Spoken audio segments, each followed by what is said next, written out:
السلام عليكم ورحمة الله وبركاته دمانتي ملك استادو كجوكتان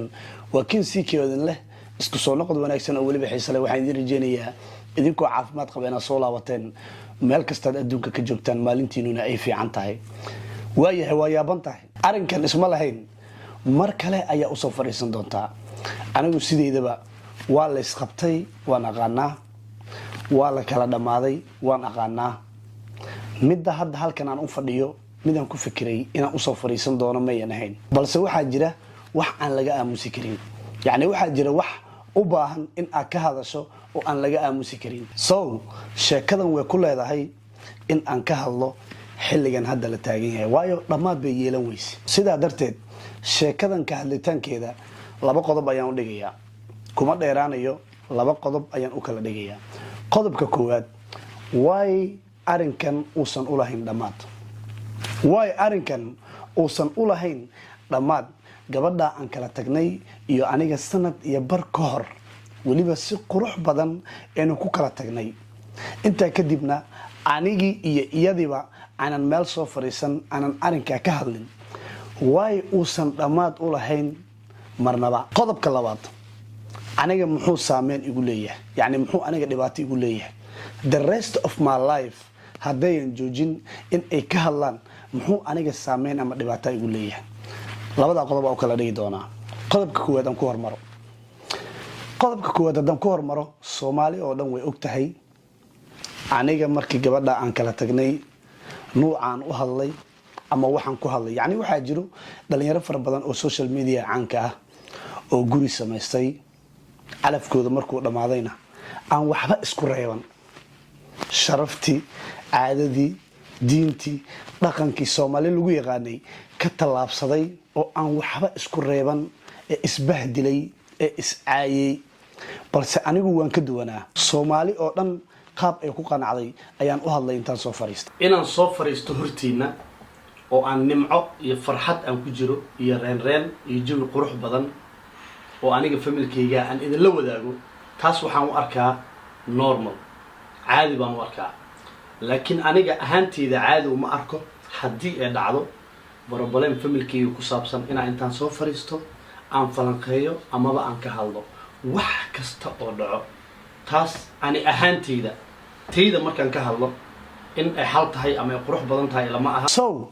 مركي وقتي شكل التجنيد لقيت تجي أيام وحن يابي still ضد دمر يرجع له أو عن oo aniga wili igu naxsan oo aniga wili ijaafadeyda ceebahayga dhibaatadeyda raadinaya waxa isweydiiyay waa maxay dambigan aad gashay sheekadan dhamaad u lahayn yaani nafteeda waxaan weydiiyay wiligeed ayaa la isgursan jiray oo la kala tagi jiray yaani aniga muqdisho ka soo jeedaa deegaan ahaan aan ku soo koray ku soo barbaaray dhaqan ahaan waxaan arki jirnay gabdhaheena inta la guursado ragga gabdhaheena noo fura inaan kubad isla ciyaarno gurigeena intay yimaadaan aan ka wada cunteeno masaajidka aan ku wada tukano yaani noocaas aan arki jiray midda aan ka yaabay waxay tahay arin sanad iyo bar ka hor dhamaatay inaan mar kastaba arko in aniga wali lay daba socdo dhibaatadeeda lagu raadinayo ceebeyga lagu raadinayo waalidkay lagu aflagaadenayo yaani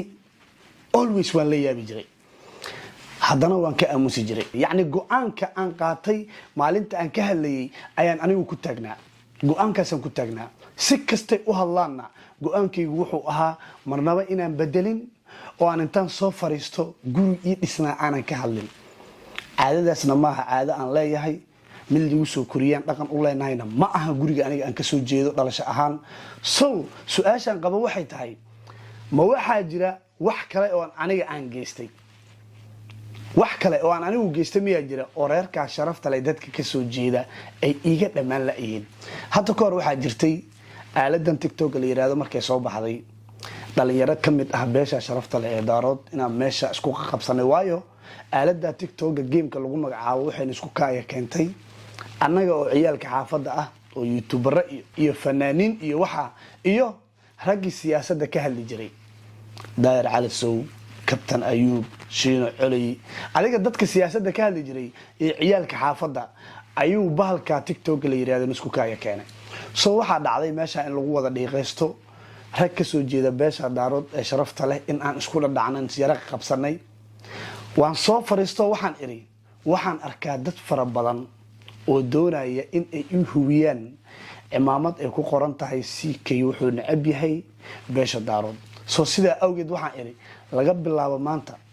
xitaa lagama yaabo qof ka soo jeeda beesha TikTok dhexdiisa in aan ku jafo amaba in isku qabsano waayo waxaan arkaa in la doonayo in aniga lii huwiyo ama magac la raaciyo ah in anigu aan daarood nacabahay waliba habeenka markaan ka hadlayay cimaamad ayaan saaro waxaan iri aniga weligii ma oran daarood waa nacabahay hadda ayaana leeyahay I love daarood we love daarood marka xashaalilaahi nin TikTok inta soo fariistay ay dad oo caayaan ku noqday mihi anigu waxaan ahay YouTuber bulshada u dhaxeeya magacan CK waxa ku jira dad far badan oo daarood ah so there is no way aan ku nici karo anigu waxaan ahay nin business sameeya ummadoo dhan u baahan so there is no way aan beel dhan oo sharaf leh ayagoon waxba ii geysan aan ku nici karo yani there is no way ma jirtaba maalinta wixii ka dambeeyay waxaan islahaa bal arinkan nacaybka dhanka ka taagan dadkaas ee adiga inay ku daba socdaan ee ijaafadaada u raadinayaan war xitaa commentleyda anigu waan aqaanaa anigu waxaan ahay nin social media muddo ku jiray lahjadaha ay Soomaalidu ku hadasho si wanaagsan baan u garanayaa haday comment ahaan lahayd iyo haday ahaan lahayd shakhsiyaad toos ugu soo fariistaba yani dhamaad ayay yeelan weysay nacaybka ka dhan aniga dhankayga soo midda isweydiiyay waxay tahay what is going on why arinkan uusan dhamaad u lahayn waxaan isweydiiyay dadkan ma waxay iska dhaadhiciyeen yani shakhsiyaadkii aad isku dhex qabateen TikTok ayay waxay ka dhex arkeen nacayb in aan u qabo beesha sharafta leh ee daarood hadii ay tahay horaan u sheegay aniga horaan live inta u soo galay TikTok-geyga ayaa waxaan ku iri war anigu nin business sameeyaan ah qof aan kala tagnay oo hooyada daarood ahayd iyo niman dhalinyaro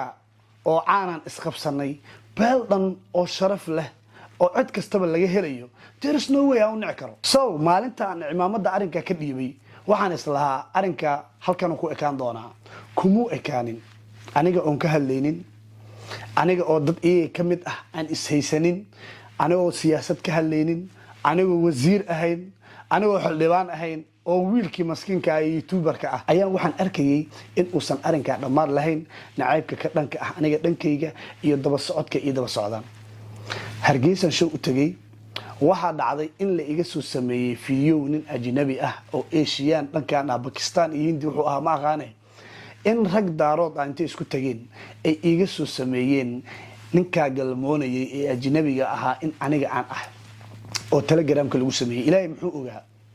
iyaga nin kamid ah inuu ii soo diro videogi originalka intaan Telegramka laga saarin still waa yaabanahay war waa maxay nacaybkana istaaga lahayn maxaa dadkan ku daba dhigay ee ku daba socdaan yani wax ay ii reebteen male dhan kasta waxay isku dayayeen inay aniga igu ijaafeeyaan i xanuujiyaan i dhibaateeyaan yani markasta waan yaabay oo nafteeda waxaan weydiinayay why arinkan uu wali u socdaa nacaybka ka dhanka ah dadka waan yaabay meelaan u qaadan garan waay Soomaalida waxay tiraahdaa gaalka dil gartiisana si yani anigu ma ihinin siyaasad ka hadla war xitaa heer waxaan gaaray markaan reaction bixinayo heer waxaan gaaray aan ka fiirsadaan iraado niyo qofkan intaadan la kaftamin bal iska fiiri daarood wax ma u galeen yani heerkaas in aan gaaro inta anigoo ku ordaya beesha sharafta leh in la iga dhigo in aan nacbahay yani waxaan u sameeynin male dadka hortooda intaan soo fariistay waan iri war laba qof oo beesha sharafta leh matala ama yiraahdo waa matalnaa oo aan shakhsi isugu dhacnay ma aha in la iga dhigo inaan beesha nacbahay afkaygana laga ma hayo beesha sharafta leh ee daarood anoo weligii u gafay ama caayay hadda ayaana leeyahay I love daarood baa iri war walaalayaal inta wax ka dambeeyo oo aan dhaho wanaaga miyaa jira waa maya haddaba way arinkan uusan dhamaad u lahayn anigu hadda ayaa idin leeyahay laba qof oo cabtooy ah oo gasaca biirka ah iyo dhalada qamriga ah ku fikir ah oo xigmadooda iyo caqligooda iyo jiritaankooduba uu yahay gasaca biirka ah iyo dhalada qamriga ah oo intay live-ka soo gelin ay cabayaan sida xayawaankan oo kale YouTube-ka ka kacisayna soo lagu damanayo lagama yaabo inaan u naco beel dhan oo sharaf leh oo islaam ah oo cid kasta laga helayo xayawaankan oo kale ah lagama yaabo in aan u naco cuqdad aana ay ii gasho beesha calashaan kan oo kale ka soo jeeda aniga kan oo kale marka arko qabiilkiisa iyo jiritaankiisaba waxaan ka dhigaa intuusan live-ka soo gelin gasaca biirku uu cabayo iyo dhalada qamriga waayo kan habeenna wuxuu caayaa beesha uu ka soo jeedo habeenna wuu amaanaa soo waxa hadlayaahu waa biir iyo qamri ma ahan shakhsi kan oo kalena iskama dhaadhicinayo beesha sharafta leh ayuu matalaa midda aan la yaabanahay waxay tahay what about the comments comment ku dhiiglayaashana ma qamri bay caabaan maya waa maya soo midda isweydiiyey waxay tahay war waay uusan arinkan dhammaad u lahayn ka halistiisa sanad iyo bar ayaa ka soo wareegsatay saqiirka ma dilin dhibaato kale umaadan geysan wasiir iyo xildhibaan intaad noqotay kumaad adkeyn dadka dadka soo jeeday sharafta leh hadda ayaana leeyahay anigu waan jeclahay daarood beel weyn oo sharaf leh oo islaam ah oo aniga magacan aan leeyahay xitaa qayb ka ah oo subscribe ii saara oo i daawada sideen ku nici karaa ma nici karo haddaba maxay tahay sanad iyo bar ka hor arin ahaa wuxuu istiil dhammaad u lahayn taa calaamad su-aal ayaan dul saaray gaalka dil gartiisana sii yacni midaan la yaabay weeyaan midda hadda aniga aan calaamad su-aal arrinkaa uga dhigayo yacni waxay reebateen ma leh wax aad reebateen oo aniga dhankayga ah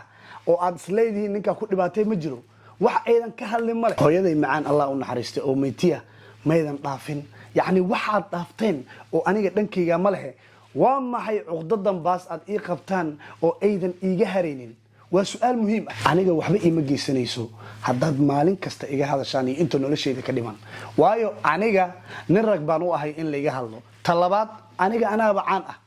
maalintaan caan noqonayay ayaan waxaan ugu talagalay in aniga layga hadlo wixii la doonana la yiraahdo yacni laba waan ku tashanayay maalinta caan noqday in lay amaano in lay caayo balse waxyaabaha idhiba ayaa waxaa ka mid ah in bahasha anigu iga soo tagto ay familkayga timaado hooyaday macaan oo dhimatay allah u naxariistee in maalin ilaahay keena lagu dhegnaado rag iyo dumarba taasna waa cayb run ahaantii mararka qaar anoo lay caaynayo lay aflagaadeynayo ayaan quslaa waayo waxaan arkaa nin rag oo ka sheekeynaya ama ku dhegan nin kale xubintiisa taranka war walaalow adigu qaniis miyaa tahay sidee uga hadli kartaa nin kale oo rag ah xubintiisa taranka midda kale war raganimada sidaan ku ogeyn miyaa wax laga bedelay raganimada sidaynu ku ogeyn miyaa wax laga bedelay nin rag waxaynu u naqaanaa annaga ninka markuu guursado gabadhiisa meel kasta ay kala soo muuqanayso asturnaan iyo xishood u ka muuqdo ckna markuu guriga u dhisnaa soomaali oo dhan way og tahay kin ck gurigiisa markuu dhisnaa qaabku u ahaa sow qodobkaa intaa ayaan uga baxayaa oo calaamad su-aalka ayaan dul saarayaa anigoo leh waay arinkan uusan dhammaad u lahayn waay arinkan uusan dhammaad u lahayn calaamad su-aalkaasaan dul saarayaa intaan ka bixin waxaa jirta hadda ninkii shiino coley cod laga wadwado meelaha oo aan arkay arinku ka hadlayna qofku ka hadlaya dabcan wuxuu lahaa jarmal buu joogaa something like that anigu jarmal ma degani midda koowaad tan labaadna aniga markii aan gabadhaa wada joognay wax la yiraahdo game tiktok maba jirinba wax la yiraahdo live game ee tiktok maba jirinba gebi ahaan gaalka xitaa sooma samayn arrinkaana wuxuu aniga shaqo igu leeyahay haba yaraatee ma jirto balse waxaanu aragnaa in still dad ka mid ah dadka beesha sharafta leh ay arrinkan dhanka u rogayaan because they love so much in ay aniga iyo arrinka sanad iyo bar ka hor ahaa ay ka hadlaan waa sababta hadda aan u leeyahay war arrinkan miyuusan dhammaad lahayn why aad obses igu tihiin why waxaan dareemay inay aad u jecel yihiin ka hadlista arrinkan ah gabadha hooyadeed ay ahayd beesha sharafta leh ee daarood aynu sida sharafta leh ku kala tagnay why still ay uga hadlayaan arrinka ay aniga u doonayaan inay ugu ijaafeeyaan why calaamad su-aal baan dul saaray why arrinkaa uusan dhammaad u lahayn calaamad su-aal waana ka tegayaa qodobka labaad haddii arrinkan uu sii socdo aniga muxuu dhibaato ii geysan karaa haddaan idin sheegaya war anigu caan baan u ahay oo markaan caan noqonayay ayaan ku xisaabtamayay 2 dad anigii aflagaadeeyay dad ay amaana balse haddii arinkan markasta ka hadlistiisa uu socdo sida xayawaankan oo kale youtube ka kacaysanaa soo lagu damanayo ay dadku uga hadlaan ayagoo iska soo hormarinaya magaca daarood iskana dhigaya inay aniga ii gafayaan wallahi aniga iima gafayaan gabadha walaashay ah ee sida sharafta leh aan ku kala tagnay ixtiraamka iyo qadarinta ayaan weligeed iga hadlin anna aan ka hadlin ayay waxay ku tahay sharaf dhac hadda xayawaankan aad aragtaan ee magaca daarood sheeganaya ee iska dhigay inuu aniga ii gafayo aniga iima gafaye gabadha ayay sharaf dhac ku tahay uu u gafayaa soo waxa idin leeyahay dadka iska dhigaya beesha sharafta inay matalaan ee gabadha sharafta aynu ku kala tagnay sanad iyo bar ka hor aan arinkeeda dhigaynin ee everyday ka hadla anigu waxa idin leeyahay halkeeda ka sii wada wax dhibaato oo aniga ay ugu leedahay haba yaraatee ma jirto wax dhibaato ay aniga igu leedahay ama ay igu hayn doonto haba yaraatee ma jirto wax sharaf dhac ah ay aniga igu hayn doonto haddii aad ka sii hadashaanna ma jirto haddana iguma haynin oo anigu markasta waxaan ahay ayaa iga raacaya caayada lagu sheegayna caan baa u ah haddaan leecaayin boorin baaba dareemaaba waayo anigu waxaan ahay nin caan ah waan ku tashtaa in leecaayo in la amaano so guys sidaa darteed inta ayaan kusoo koobi doonaa oo waxaan leeyahay ka hadlista arinkan aan dhammaadka lahayn ee musalsalka ah haddii aad sii wadaan xitaa aniga wax dhibaato ah ay igu hayn doonto haba yaraatee ma jirto balse waxaan caddaynayaa hal mid taana waxay tahay anigu waxaan ahay nin business sameeya oo caan ah soomaali oo dhanna u baahan magaca hadda aan leeyahayna soomaali oo dhan ayaa ku hoosduugan daaroodna nolosheyda dhabta aniga aan ku noolahay dadka igu dhow way ka buuxaan daarood my best friends guryahoodan wax ka cunaa kaygay yimaadaan there is no way aan nacayb u hayn karo hadda ayaana leeyahay anigu daarood waan jeclahay waa walaalahay waa ummad soomaaliyeed lagamana yaabo in aan u naco laba qof oo meel soo fadhiistay oo aniga i caayay laba qof oo isku sheegay inay daarood matalaan oo aniga i caayay lagama yaabo magaca weyn ee sharafta leh oo ummadda islaamka ah ay ku hoos duugan yihiin beesha weyn ee sharafta leh ee daarood lagama yaabo inaan u naco laba qof oo iska caytamay hadda ka horna waa idin sheegay haddana waa idin sheegaya yacni si kastaan u arko commenti ku dhiigle dhankiina ah si kastaan u arko xayawaan dhankiina ee iska soo hadlay lagama yaabo in aniga ay igeliso nacayb ka dhan ah beesha sharafta leh ee islaamka ah soomaalida ah ee qadarinta iyo karaamada iga mudan one day inaan nacayb u qaado I love daarood ayaan sheekada ku soo xirayaa musalsalkan weligii dhammaan ha socdo balse qofka ay sharaf dhaca u tahay aniga ma aha waayo xayawaankan oo kala hadduu everyday arinkan isku dayo inuu ka hadlo noocanna u hadlo youtube ka kacaysanaa soo lagu damanayo aniga sharaf dhac ugu ma hadda kan anigu waxaan aaminsanahay alkulistaan waxaan aaminsanahay inuusan aniga ii socon uu gabadha u socdo nabad allah idin yeelo haygu degdegin digdigile haygu soo sirmisa gudiifle haygu dhixin nacamle